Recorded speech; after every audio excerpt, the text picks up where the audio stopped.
Hello and welcome. Today, we're going to tackle a really important compliance question that honestly almost every growing nonprofit runs into.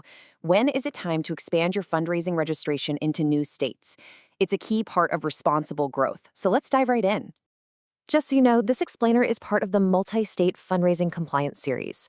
We created it to help break down some of these complex topics in practical terms for nonprofit leaders and finance teams. This resource comes to you from Ironwood Registrations. As your nonprofit starts to grow, it's pretty much a guarantee you're going to face this exact question. You probably started out registered in just one or two states, but as your fundraising efforts start to really take off, well, your compliance needs expand too. Understanding what actually triggers this expansion is absolutely crucial for staying on the right side of state laws.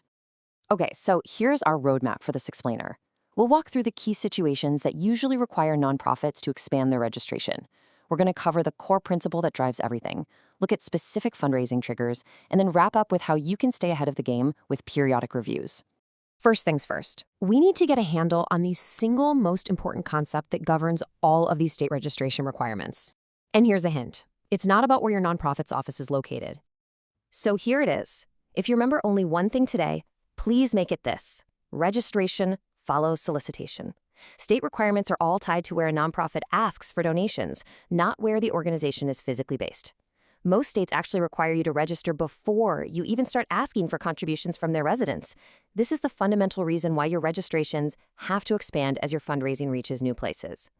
Okay, so keeping that principle in mind, let's move to our first trigger. One of the most common reasons to expand registration is simply when you launch broader fundraising campaigns that cross state lines.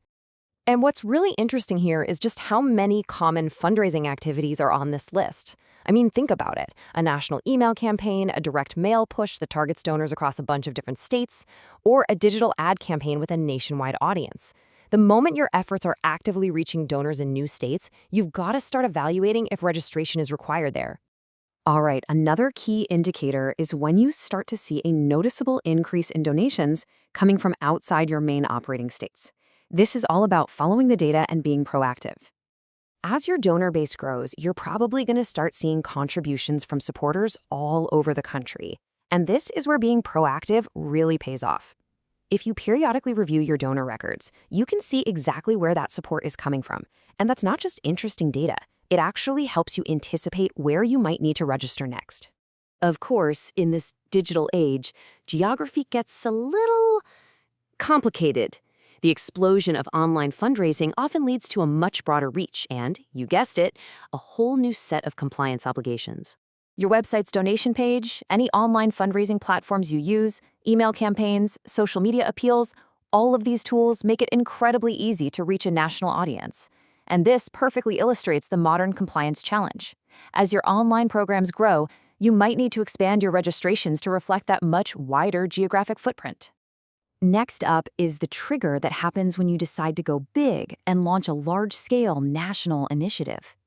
These types of campaigns, by their very nature, involve soliciting across the entire country.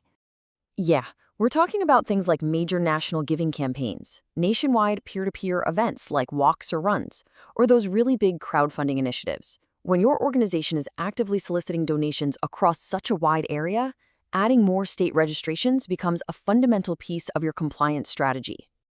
Okay, so we've covered the triggers. Now let's shift gears and talk about the solution, creating a process to manage all of this proactively. This isn't just about reacting to things, it's about having a system in place. A lot of nonprofits find it really helpful to conduct periodic compliance reviews as their programs evolve. This just means you're taking a look at where your fundraising is happening, reviewing your donor locations, identifying any new initiatives coming up, and then figuring out if registration might be needed in new states. This process helps you align your compliance work with your fundraising growth. When it all comes down to it, the core takeaway is pretty simple, but it's really powerful.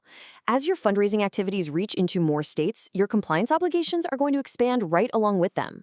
Whether that's through bigger campaigns, a growing national donor base, or new online programs, growth and compliance really do go hand in hand. So, how can you make sure your organization stays ahead of the curve? Well, it all comes back to being proactive.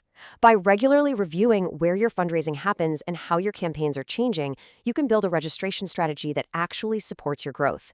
You want to make compliance part of your plan from the start, not an emergency you have to deal with later. To learn more about how to build your compliance strategy, you can visit ironwoodregistrations.com.